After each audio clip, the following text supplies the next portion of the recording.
All right, good evening, everyone. Thank you for being here. My name is Swana Grimmon. I'm the Executive Director of the Anthem Area Chamber of Commerce, and I will be helping to facilitate tonight's conversation.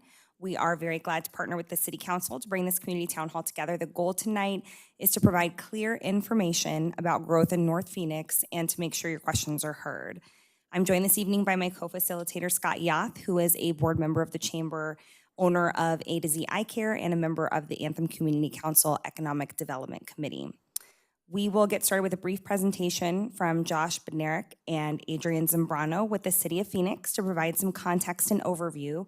After that, we'll move into a moderated discussion led by Scott McGill, where we'll cover key topics like growth, infrastructure, and community impact.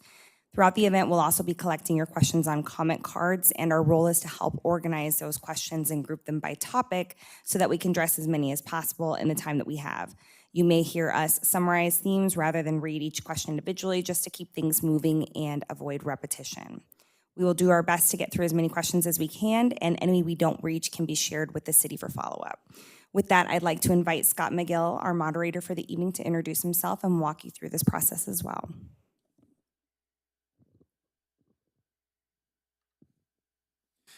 Thank you, Swana. Appreciate it. Hello, everyone. Thank you for coming tonight. Like she said, my name is Scott McGill. I am honored to be the moderator for tonight with the City of Phoenix Growth and Planning Session. I have been asked to facilitate the event off the knowledge of my development happening in the North Valley. I am heavily involved in commercial and residential real estate and future development from the 101 to Anthem.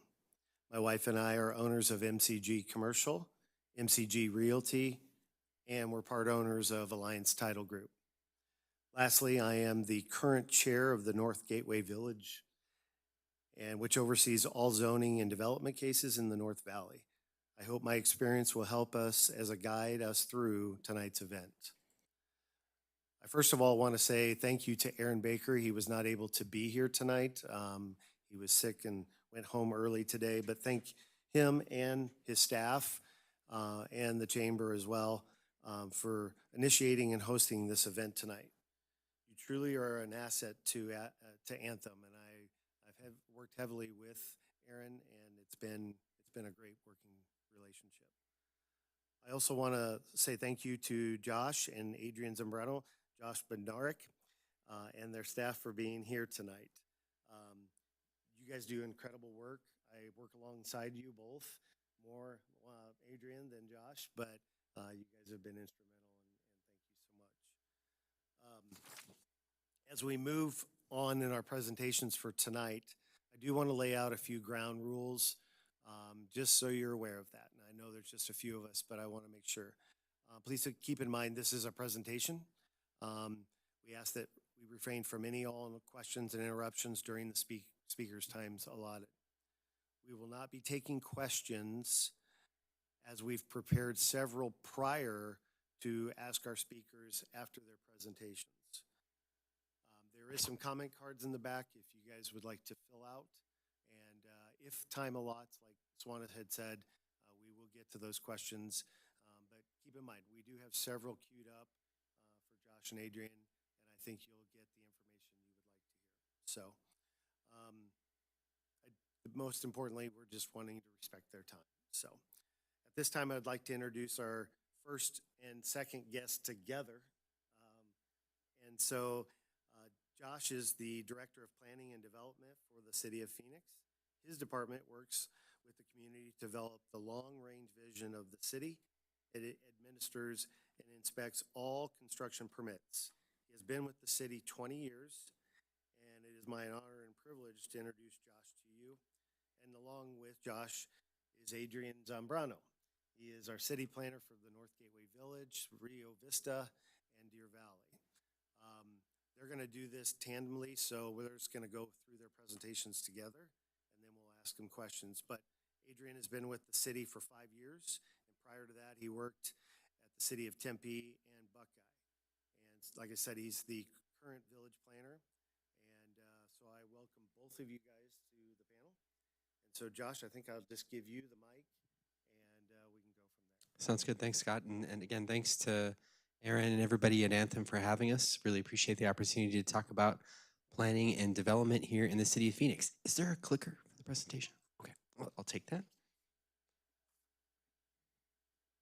Thank you so much.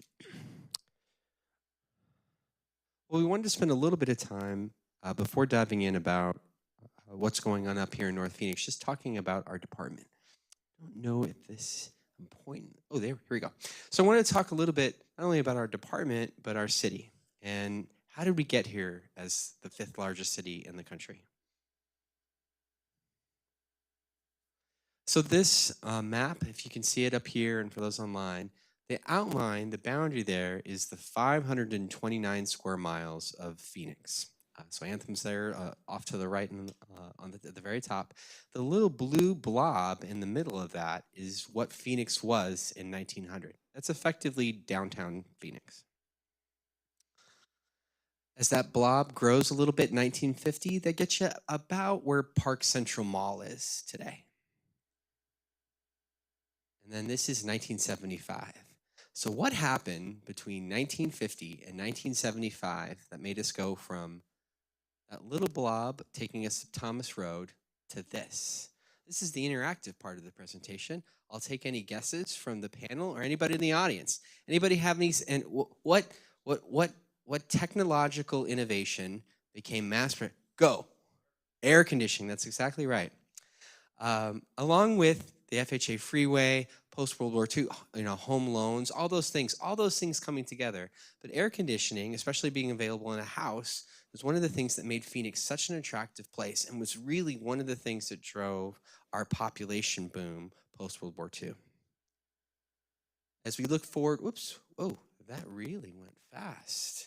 Let me go back.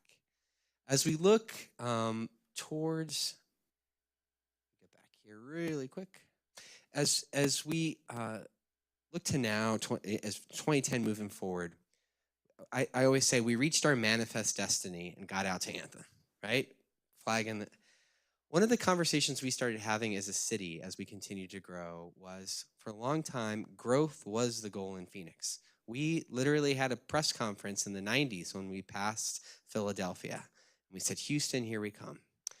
But as we turn the corner and into the 2000s and late 1990s, we started having a conversation about what we were growing into and what we wanted to be, just like any kind of evolution as a human.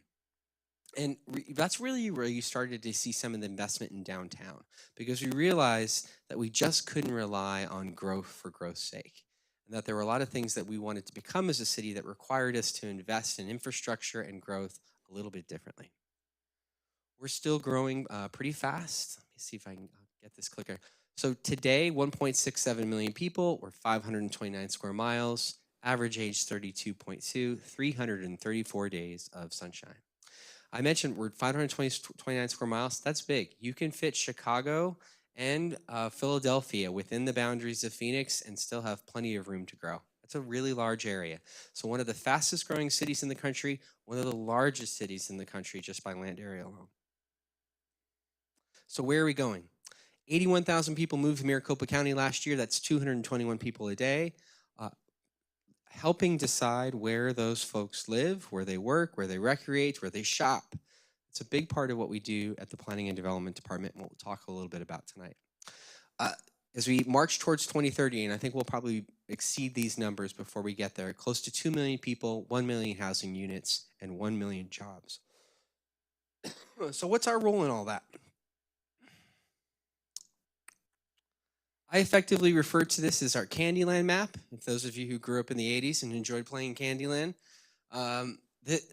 we touch every aspect of providing guidance, planning growth and infrastructure, which is a lot of what we'll talk about tonight, historic preservation, building plan review, site inspections, payments, records, permit database, all those things that come together to help create a safe, vibrant, and well-designed city. We've got a lot of great team members, engineers, architects, planners that really help partner with the development community in making all that happen. We are in the midst of one of the primary tools that helps guide growth and development in Phoenix is our general plan. Like every city in Arizona, we're required by state law to have a general plan approved by the voters. We just had one done in 2024. It was approved by 80% of the voters. This is the framework for the general plan, and it's a vision of being a more connected Phoenix. That we've got all these great assets from parks and shopping and neighborhoods. What we heard loud and clear from Phoenix residents, that we want to do a better job of being able to connect those dots in a meaningful way. We've got a series of core values from everything from creating a network of vibrant core centers and corridors, which we'll talk a little bit about here, to building the sustainable desert city. This is our general plan land use map. Adrian's going to touch on this a little bit as we go throughout the presentation, but it's one of the primary policies we have about guiding where growth will go and what that growth will look like. On the map, if you can see it online, the yellow is single family residential. It's the primary land use in Phoenix. But you've also got along the arterials, the red commercial centers, and then green is where you've got parks, gray is industrial. Underneath that general plan is a series of zoning. Zoning is the way in which we help realize that general plan. Every piece of property in Phoenix, and for the most part in every city and town across Arizona, has some type of designation that looks like the series of 60 plus zoning districts that we've got within Phoenix today. Keep going. One of the things that Phoenix did, I think, an outstanding job of in the 80s as we were getting ready for our next big growth was to think about growth in our village system. And so we have Adrian is a village planner for several of our villages. But the idea was that we would split up Phoenix in this sort of polycentric model, and that you would have a series of what we effectively were kind of thinking of in the 80s of these smaller downtowns throughout Phoenix. It's one of the reasons why, if you're familiar with the intersection of 24th Street and Camelback, where the Biltmore Center is, that's why there's some tall buildings there. That's why there's tall buildings at Thomas and Central. The idea was to spread that growth out. And for the most part, it worked fairly well. Not all the cities envisioned cores developed like 24th and Camelback, but that was effectively the model. There's employment there, there's shopping, there's restaurants. The idea was if we were going to be so spread out as a city, that we needed to program space for those destinations in each village. We are revisiting that conversation, and there's a series of maps here in the room, and we're having a series of conversations online, out in the community, with the community about where do we see the next centers of activity happening. Now, some of these places, like Thomas and Central and 24th and Camelback, have taken a long time. Thomas, if you've been to what was Park Central Mall recently, it's dramatically different than what it was. Creighton Medical School's there. You've got some housing going in. That took about 40 years to really sort of happen. So what we're doing as part of this exercise is planting seeds, right, for the next couple of decades about where do we want to invest in infrastructure, where do we want to support more growth, where can we guide the private sector to go invest next. That's a big part about what this core centers and corridors activity is at. We've got some maps in the room for folks to take a look at to see where in North Phoenix residents have said they see that growth occurring. Ultimately, this will need to be adopted by the mayor and council and will be a huge guide for us as we look for the next bond, CIP, rezoning request. Well, what does the map say? Is this a place that we said we wanted to see more people? We go through a series of these exercises. The goal, we've got a long way to go still, but we're hoping to get to the mayor and council in 2027. We've got a multi-village workshop. We've got actually one on Saturday, and then we'll take some time to put all that together and come back out. So we're grateful for the conversation that we've had with the community thus far. I'm going to turn it over to Adrian now to talk about as growth and the kinds of considerations that we factor in when planning for growth. Adrian. Thanks, Josh. Yeah, so thinking about growth considerations, let's see. One consideration is land ownership. Up here in the northern area of the city, a lot of the land is owned by the Arizona State Land Department. It's part of the state trust land. And that state trust land was back when we got statehood as a state, and the federal government gave land to the state. There's by law, they are required to meet certain requirements, and essentially, when they're ready to sell this land, they can't just sell it to any private property owner. They have to sell it for the highest and best use in an auction, and then the money that they get from that sale goes to the beneficiaries of that trust, which majorly is the public school system, the K through 12 system. Another consideration is floodplains up in this area. There are a lot of floodways and floodplains, lots of washes that go through the communities, and the community has emphasized that they appreciate maintaining desert character up in this area. They appreciate maintaining washes in the natural state. So that's another consideration when considering growth up in this area. And the zoning ordinance does now have requirements for certain washes of a certain flow to be maintained in a natural, undisturbed state. This is a general plan land use map, which Josh touched on. So this is the kind of the guiding vision policy document that we use as a city for whenever we get rezoning requests. We'll look to this map and see, well, is the request for this intensity of commercial development or multifamily development, is it envisioned on this map? And we are, as Josh mentioned, we're going through the process right now to update not only the core centers and corridors policy, but as part of that process, we'll also be updating the general plan land use map to identify those areas of growth where we want to see more intensity and more scale, a higher intensity and higher scale of development in those areas. So yeah, generally on this map, green areas is parks, open space. The yellow, orange, and dark red areas are residential areas of different densities. The brighter red is commercial areas. Pink, or a salmon color, which you just see kind of in that circular area to the left, is mixed use. And then the purple is kind of an interim, older designation that we had on the map, but it's mixed use, kind of like a mix of industrial, commerce park, commercial uses. Another consideration, which was, I think, one of the questions that were being brought up tonight, was with all this growth that we're having in this area, we're planning for future growth in this area. What about police and fire medical coverage? This is a slide we have. This is a slide from the fire department. They have come to the Rio Vista Village Planning Committee over the past few years and given presentations. So I'd encourage you all to attend a future Rio Vista meeting. On our website, we have the public meeting notices website. We post the agendas on there. So you could go on there and see what the agenda is for upcoming meetings and what informational presentations, which departments are coming to present to the committee. So just last year, the fire department came and gave a presentation to the committee. This was a slide from their presentation, just showing what they're projecting with future growth. They are planning, they have kind of their own processes of how to plan for future fire stations with future growth.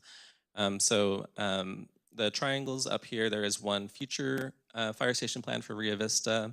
The location isn't for sure yet. That's just kind of an approximate location. They still have to, we'll still have to acquire land and go through their process to plan and build out that fire station. But this generally shows the fire station spread out, and then they are also part of the automatic aid agreement. So any jurisdiction, if they're the Maricopa County or up in here, I think it's Daisy Mountain Fire Medical. If their firefighters are closer than Phoenix Fire is, they'll respond and be the first to respond since they're closer. So they're part of that agreement as well.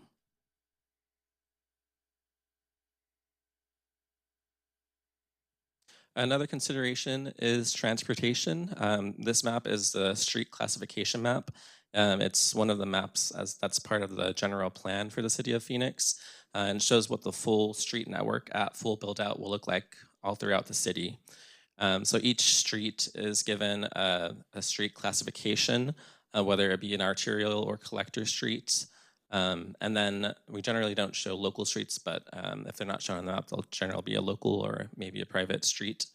And then each arterial and collector street is given a cross section, which identifies kind of how wide the street is going to be and what the ultimate build out of that street is going to look like. Oh, and sorry, I did want to also touch one last thing on this slide is so streets ultimately are built out by developers, not by the city. So um, so the street network, building out the street network is ultimately reliant on developers when they come to the city and want to build out a piece of land. The city will require them to build their half street along their street frontage. And then sometimes there are different agreements made for contributions to regional transportation infrastructure. Sometimes there's development agreements that have more details on that. But generally, developers are responsible for building out most of the street network throughout the city. The Sonoran Preserve is also a consideration for growth up in this area. I know, as I mentioned before, the community has expressed that they appreciate maintaining desert character up in this area. They may appreciate all the open space up in this area. So that's an important consideration when considering growth up in this area. So the Sonoran Preserve Master Plan, this is back from 1998, I believe. I believe the Parks and Recreation Department is planning on a future update. I'm not sure what the schedule is looking like for that update yet, but there will be a future update to the master plan. But this was from 1998. Generally shows all the areas that the Parks and Recreation Department recommended should be included for this future Sonoran Preserve, and as that land in that area develops, either through for example, if a piece of land gets auctioned by the state land department, it may be one requirement in the sale or as a rezoning stipulation for that developer to dedicate a certain amount of that land that's shown on this map to be dedicated as Sonoran Preserve to the city.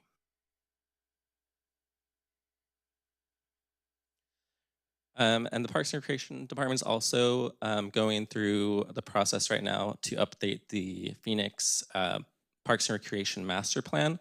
The last master plan that they did was in 1988. So it's been almost 40 years now since their last master plan. So if you visit this website, you can kind of get more information on that. I know they're holding community meetings, and they're trying to get a lot of community engagement for that process to really identify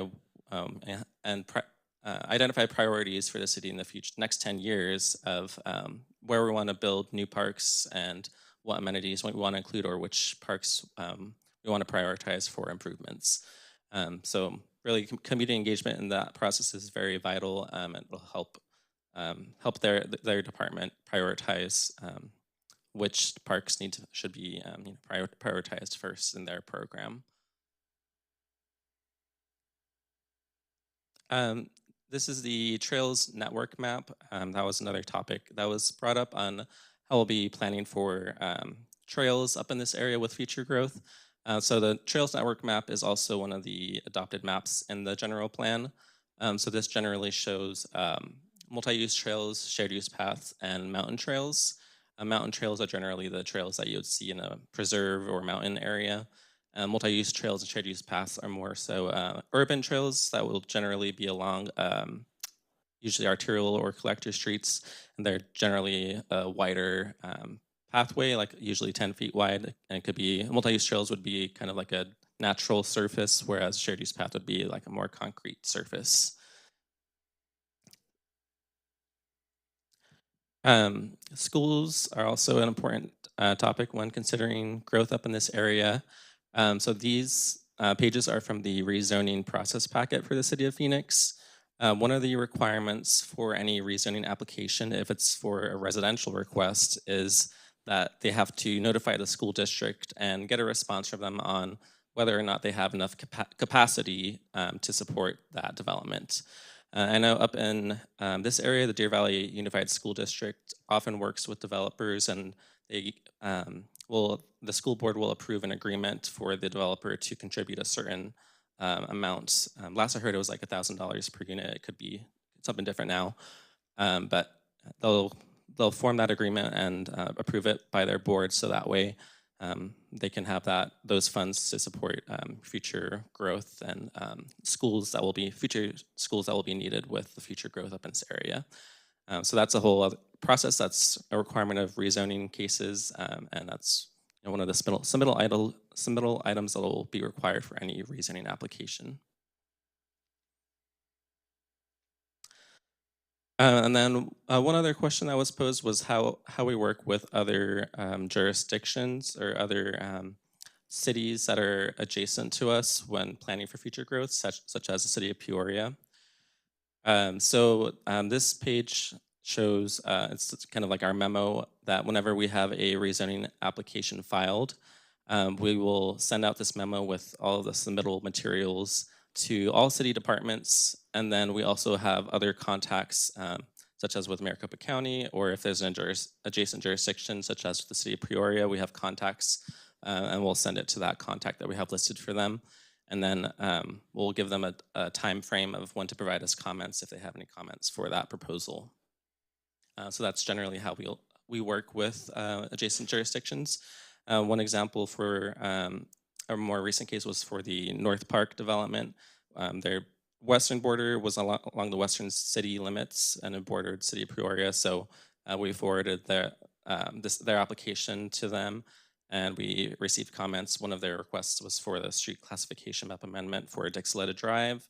It was supposed to connect, it was shown on the map that it was going to connect to the city limits and connect to city of Peoria.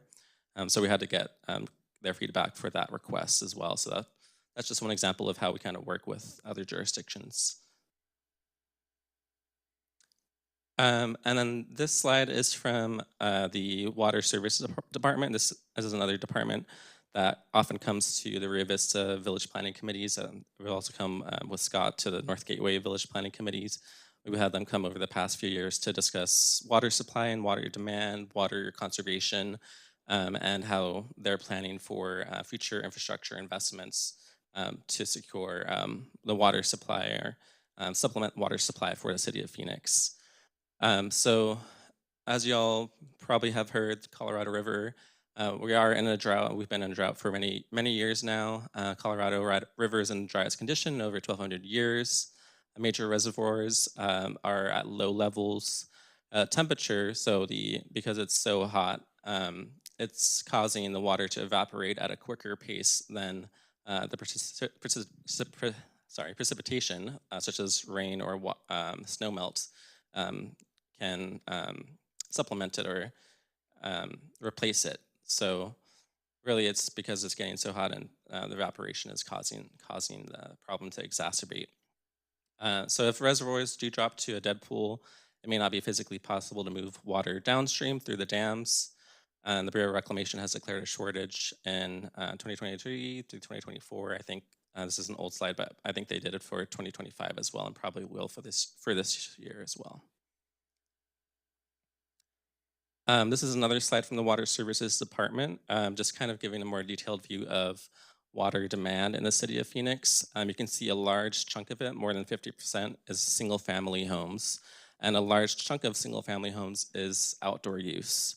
And that's because a lot of single-family homeowners tend to overwater their plants, so that's really a big chunk of that. And I think kind of a focus that the water department has been having more recently is trying to educate single-family homeowners to try to incentivize lowering their water use, whether it be watering their plants less frequently. I know there was one slide that they had that said that you really only need to water your plants twice a week, and most people water like once a day. So yeah, a lot of different educational materials that they're trying to work on. They have they have a great presentation. I know they're planning to attend Desert View Village Planning Committee next month, and they'll probably come soon for North Gateway and Rio Vista as well. So again, I'd encourage anyone to come and attend. You can look on our website to see when those meetings are and see the agendas to see who will be coming at those meetings. But yeah, they have very great and very informational presentations. So now going into growth stats.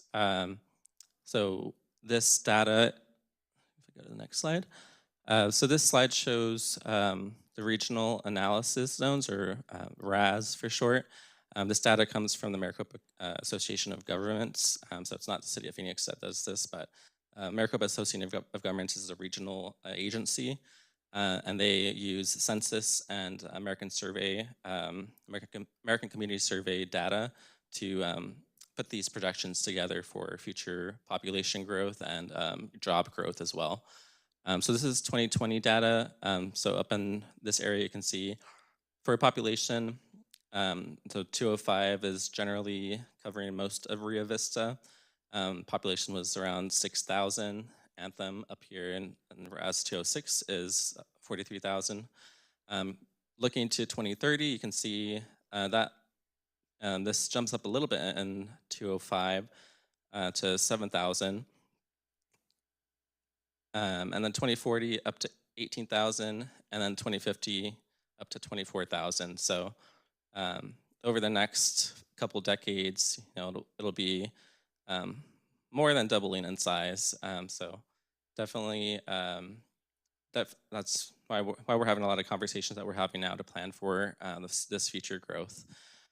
And then this data as well comes from MAG for future jobs. So currently in RAS 205 in this district, it's 3,000. Looking to 2030, jumps up to 4,000. 2040 jumps up to 10,000, and then 2050, 20,000. So by 2050, there'll be quite a number of jobs in this area with all the future growth that's occurring in here.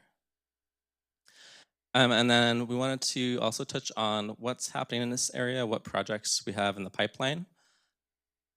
So most recently, that the Rio Vista Village Planning Committee most recently voted on Hillcrest 2. It's for a single family subdivision. They a couple years back, they heard for Hillcrest 1, which was a planning hearing officer request to modify stipulations. But altogether, this development will provide 392 single-family homes, and it'll have a range of lot sizes ranging from anywhere from 30 feet wide to 55 feet wide, and then anywhere from 68 feet deep to 125 feet deep for the lot sizes. So that's on the east side of I-17 between just south of Jenny Lynn Road, north of Circle Mountain Road. This is Anthem 114. This is right at the northeast corner of Circle Mountain Road and I-17 frontage road. This is for a multifamily development. It will include 3 plexes and 5 plexes for a total of 151 dwelling units. So that's another project we have coming in the pipeline. And then going a little bit north, just on the north end of Hillcrest, is Daisy Peak Multifamily. This is right at the southeast corner of Jenny Lynn Road and I-17 frontage road. These are 4-story apartments. It'll be a total of 384 dwelling units. So that was another project that was recently approved for the zoning entitlements, I think just last year. And then I'm sure you've all heard of Halo Vista. It's a very large master planned development. Includes a range of industrial, commercial, multifamily, residential, and other uses. There'll be a total of 12 million square feet of industrial built-to-suit, which is coined as the Forge. 3.5 million square feet of Flex Tech office, which is the Sonoran Oasis Research and Technology Park. 500,000 square feet of retail, an auto mall just at the southwest corner of the freeway and Carefree Highway. And then residential, medical, and educational uses as well. And I know they just recently broke ground, so that'll be coming very soon. And then North Park, that was rather contentious, but very recent case as well. That was heard and approved by council just last year. At full build out, North Park would include a maximum of 15,150 dwelling units, and includes also a mix of mixed use areas, residential, commercial, commerce park, and open space. And then for commercial retail development coming up in the area, most recently, I think they just got approvals last year, as for the Dove Valley Town Center. Both of these projects at Carefree Highway and Dove Valley along the I-17 are being done by Vestar. So this will include retail, restaurants, there'll be some hotels along the southern edge, southern portion of the site, and then also a fitness center. And then they'll be doing the commercial development up here on Carefree Highway as well. I believe that those pieces of the land are scheduled for auction in this summer, I believe. And that covers my presentation, my portion of the presentation. You can always reach out to me if you have any questions on how to stay engaged. We'd always encourage the members of the public and anyone to come and attend any of our village planning committee meetings.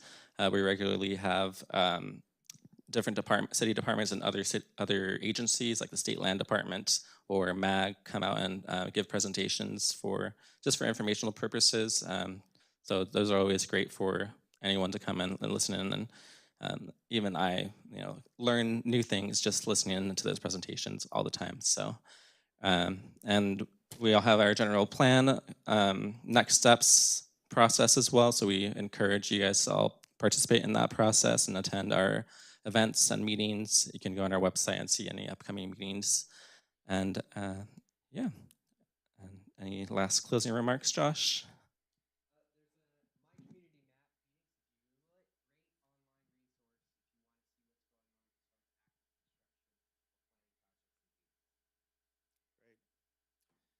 Wow, guys. We had about 10 questions queued up for tonight. And like any two good guys at the city, we always know that you answered most of those questions. I just wanted to ask a few things. Being that I work with you guys, I know a lot of these answers, but the biggest thing for everybody up here has probably always been water. And I know we addressed it a little bit, but specifically, how are you seeing things like the water treatment center, the sewer systems that need to be put in, and what's that time frame of seeing those come in? That's a great question. I think the phrase for water, especially up north, is advanced water purification. I think, Scott, as you touched on, we have some major facilities like the Cave Creek Water Treatment Plant upgrade, the new water treatment facility that will serve the area around TSMC. Those are all coming online in the next couple of years. There's some federal investment that has been made to help support those and bring those online. But the end result is really to maximize every drop of water that's touching Phoenix and making sure that we're making the most of that and where possible putting that back into production. And so advanced water purification facilities, along with, as Adrian hit on, while we have certainly a lot of great investment and opportunities here in Phoenix, I think something we should all be proud of in Phoenix and the larger Phoenix area is demand has continued to go down. And that is part of that is the efficient fixtures that we have in our homes. More of us are going to desert landscaping. As Adrian highlighted, there's still some room for improvement in the landscaping area, and I still think that we'll be able to conserve even more than we are. But I think this investment in advanced water purification is a game changer for Phoenix. That's great. Just a couple other things. This question comes to me, I don't know how many times, but people from Anthem like to be a little bit further out of the city. How soon is it going to be until Phoenix comes into Anthem? And I've heard the words subdivision of Phoenix. Oh, so are you referring to annexation? Well, I didn't want to go there, but you know what I'm saying. There seems to be this pattern where things are coming together. And what's your anticipation of that time frame? Yeah, I would say that general plan map that we show on there doesn't show us crossing and going east of I-17. We have the Anthem outlet area in that area. I don't see us expanding the Phoenix boundary in the foreseeable future. I think that part of why we're here tonight is I think there's going to be a need to continue to partner. I think we look at Anthem as a partner in these planning and economic development issues. I don't foresee a scenario where there's imminent annexation. Great, thanks, Josh. I am just honored to be able to say you covered every single question and everything that we had prepared for tonight. So what I'd like to do is just open it up to the individuals in the audience. If you do have a question, we can bring the mic to you. And it can be anything related, and hopefully Josh and Adrian can answer that question. But do we have anybody with any questions tonight? Okay. That's Scott.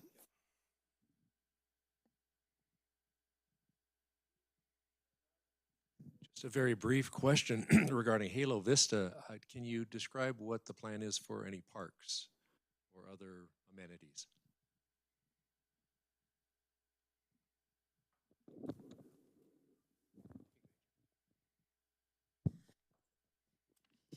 Yeah, so it may not be as clear on the map that we showed, but as part of the PUD, which is the governing zoning document that was approved by City Council for all of that area for Halo Vista, it does require a minimum percentage of open space. So I believe it was, do you recall the number off the top of your head? I think at a minimum it's a minimum of 5% per project. So for the where there's some multifamily, they'll be required to provide dedicated open space. Some of that open space will also be required for their office and commercial. So it's a base percentage of the land area that they'll have to dedicate to open space. On residential projects, that's usually coupled in city in the zoning ordinance with active and passive recreation areas, and so some of that will have to have some amenities to it.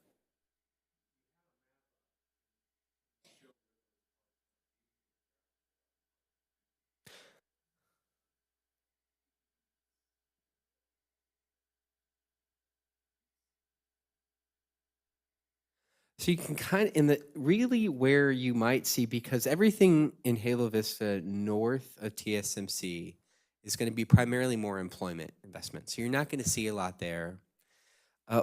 The corner, as Adrian hit on, right at Carefree High Night, and is where the Auto Mall is. So not a lot of open space there. Where they'll be required to provide open space is basically everything south of the Auto Mall and east of TSMC and the other employment campuses. And so you can kind of see where they've contemplated that in those areas, just north of the 303 there. So that's a conceptual plan. What they're attempting to do there is show how they plan to meet the ordinance requirements or the requirements of the PUD. That could change, that could shift. So nothing about the PUD says it has to go in a certain space, just the percentage has to be met.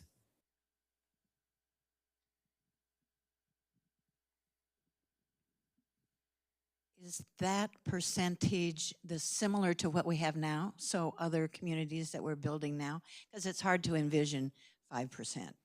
Yeah, great question. Yeah, 5% is the standard, is the minimum that every community in Phoenix has to meet today. Most of them do. You know, as Adrian pointed out, one of the things that certainly influences that in the North Phoenix area is there's a lot of washes. And from federal requirements to grading and drainage, you can't build on it. And so what you'll see a lot of them, and a lot of the newer subdivisions, the open space of the parks areas also serve as their drainage or basin. We require maximum slopes and activation in order to count as your 5% recreation area. You just can't put a bunch of riprap in there and then call it a park. But the 5% is the minimum. When you have so much floodway or just drainage area in there, it usually ends up being a lot more.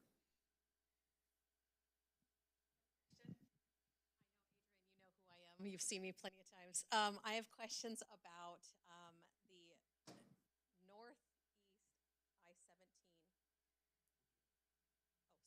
I-17. So the apartments that are going in, the multifamily homes, and the homes that are going in. Do we know when those will be built? Or when they'll be started, I guess? I know, so for as far as the zoning approval goes, the apartments just got zoning approval, I believe, last year through their PHO case. There was for the Hillcrest 2, which is that middle portion for the single family homes, they recently went to the village planning committee just last month, and they received approval, but they're still going through the planning commission, city council, so they're scheduled for city council, I believe, in June. But they'll still have to go after city council approval. They still have to go through the site plan review permitting process, which can take anywhere from like a year, 6 months to a year maybe. And I know they, as part of the infrastructure requirements, they are required with the Water Services Department to essentially bring down water lines on the west side of the I-17, 3 miles down, cross over the freeway, and bring the water and sewer lines back up to serve their development. So a lot of those infrastructure improvements are going to be part of that process as well. Yeah, so I don't have an exact time frame, but it could be within the next couple of years potentially where they start construction. Got it. Thank you. And how about any potential that you know of? You may not know of it, but any potential like road work planned for overpasses or extensions or anything to help with traffic flow in the future years for that frontage road? Yeah, so anything as far as like overpasses goes with the freeway, that would be per the purview of the Arizona State Department of Transportation. So that would really have to be kind of in their working plans as far as what infrastructure improvements they have in their books or that they're planning for the freeway system, because the city doesn't have any kind of jurisdiction for their right of way. But as far as and I know on the frontage road on the east side of the I-17, that is majorly owned under the Maricopa County Department of Transportation or McDOT jurisdiction. So ultimately, it would be up to to what they have in their books as well.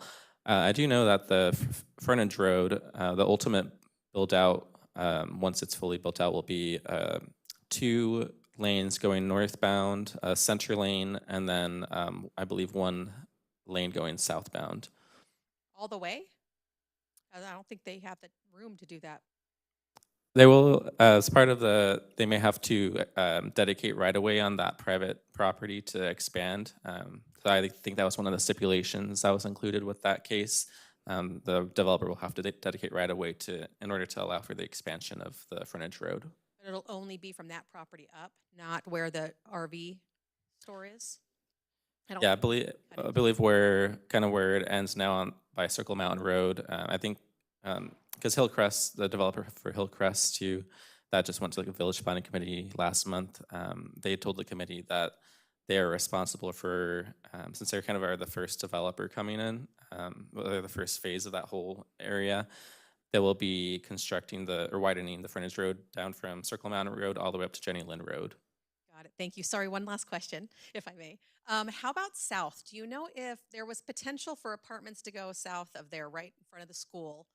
Do you have any inkling into that property? Because we're not wanting that. Are you talking about just south of Arroyo Norte? Right at Arroyo Norte, on both sides of Arroyo Norte.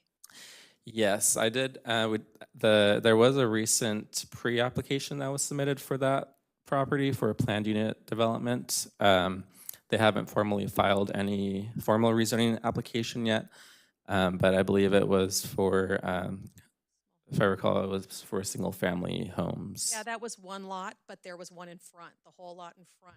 Along the frontage road? Yeah, yeah. So I was curious if you knew anything about that because they had discussed it potentially being apartments. Yeah, along the frontage road, I haven't seen any plans recently come in for that. I know they may have gone through some of the site plan review process a while back, but I haven't seen any recent plans. No. Wonderful. Thank you.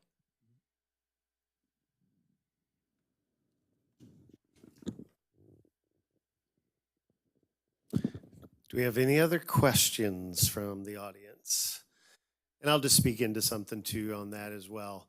A lot of what we hear and see and somebody saying, most of the time could be just that.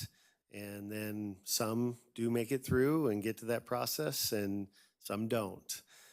So I would just say, watch and see, and just see what happens, because there's many, many things that can stop a development. And as we know, these developments take 2, 3, 4, 5 years to make them even something that we can use for our systems. So yeah, just keep an eye.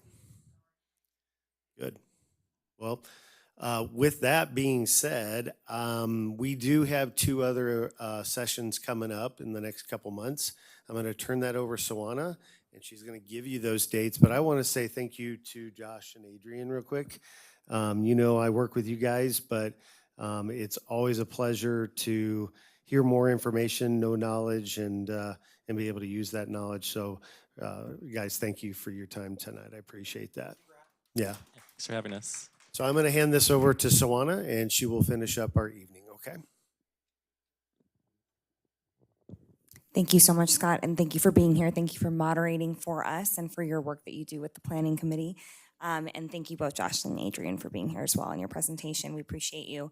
So upcoming ones that we have on May 19th at 5 p.m. in this room, which will also, again, be live streamed. We have TSMC, so they're going to be talking about their economic impact and their commitment to the region, what they're going to be doing to help with all of that as well. And then we have a Halo Vista presentation, which will actually be at their location, which we have a flyer that I'm looking at right now. So we'll make sure that that's in the community. ACC will distribute that to our residents, and Chamber of Commerce will, of course, distribute that to our members as well. And then I will make sure that this is on a post on Anthem stuff, so hopefully that can get out to some people as well. But we would appreciate you attending. That Halo Vista one is June 11th. That one is at 6 p.m., so that's an in-person, no live stream, I believe, correct? I don't think so. No. That one will only be in person. Our next one that's here on May 19th is at 5 p.m. and that will be live stream as well. So thank you so much for attending. Thank you for your questions. Thank you for participating, and we'll see you next time.